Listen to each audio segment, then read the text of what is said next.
చిత్త 3-4 పాదాలు, స్వాతి 4 పాదాలు, విశాఖ 3 పాదాలు కలిస్తే తులారాశి. ఆదాయం 5, వ్యయం 14, రాజ్యపూజ్యం 6, అవమానం 3.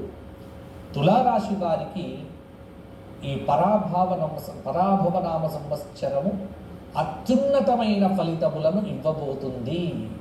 మీరు ఆనందంగా ఉండాల్సిన సమయం ఆసన్నమైంది. ఈ సంవత్సరం మీ జీవితంలో తిరుగులేని విజయాలను కూడా సాధించే అవకాశం ఉంది. గురుబలం కొన్ని రోజులు ఉండటం, శుభస్థానంలో శనైశ్చరుడి యొక్క యోగకారకత్వం కాబట్టి నవమస్థానంలో గురువు జూన్ 2 దాకా అనుకున్నట్టుగా పనులు చేయిస్తాడు. 10వ స్థానంకు వచ్చిన తర్వాత కొంత ఆటంకాలు వస్తాయి. ఆ తర్వాత 11వ స్థానంలో అద్భుతంగా గురుబలం అనేటువంటిది బృహస్పతికి కలిసి వచ్చి ఈ సంవత్సరం అంతా 6వ స్థానంలో ఉన్నటువంటి శనైశ్చరుడి యొక్క అనుగ్రహంతో బంధుమిత్రులతో కలిసి స్థిర నిర్ణయాలు తీసుకుంటారు. ఆత్మవిశ్వాసాన్ని పెంచే సంఘటనలు చోటు చేసుకుంటాయి. ధనధాన్య సమృద్ధి, భవిష్యత్ ప్రణాళికలు అనేటువంటివి కూడా ఫలిస్తాయి. ప్రయాణాలు చేసేటప్పుడు జాగ్రత్తలు వహించండి. 5వ స్థానంలో 4వ స్థానంలో రాహువు ఉన్నాడు కాబట్టి సంయమనం పాటించడం అన్ని విషయముల యందు కూడా అవసరం అవుతుంది.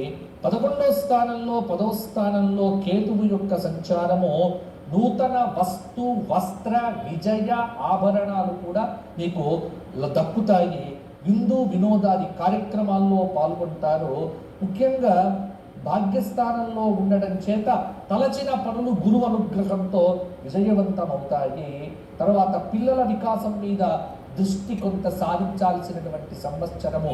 పిల్లలు ఏం చేస్తున్నారు, ఎలా ఉంటున్నారు అనేటువంటి విషయాల మీద కూడా అవగాహన పెంచుకోండి. తరువాత ప్రతి విమర్శలు అప్పుడప్పుడు ఎదుర్కోవలసి ఉంటుంది. ఆర్థికంగా కలిసి వస్తుంది. ఆత్మీయుల యొక్క సహాయ సహకారాలు కూడా కలిసి వస్తాయి. ఉత్సాహం తగ్గకుండా చూసుకోండి. ఒక సంఘటన మానసిక ప్రశాంతతను పెంచుతుంది. మంచి భవిష్యత్తు ఉంది. మంచి ప్రయత్నాలు ఫలిస్తాయి.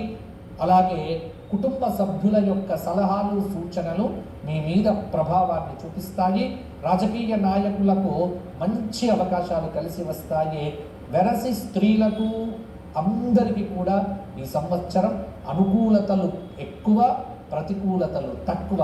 తులారాశి వారు ఈ సంవత్సరము తరచూ నవగ్రహ ప్రదక్షిణములు చేయడంతో పాటుగా లక్ష్మీ నరసింహ కరావలంబ స్తోత్రపారాయణం చేయటము, శనైశ్చర స్తోత్రపారాయణం చేయటము ప్రతి నిత్యం చేయడం వల్ల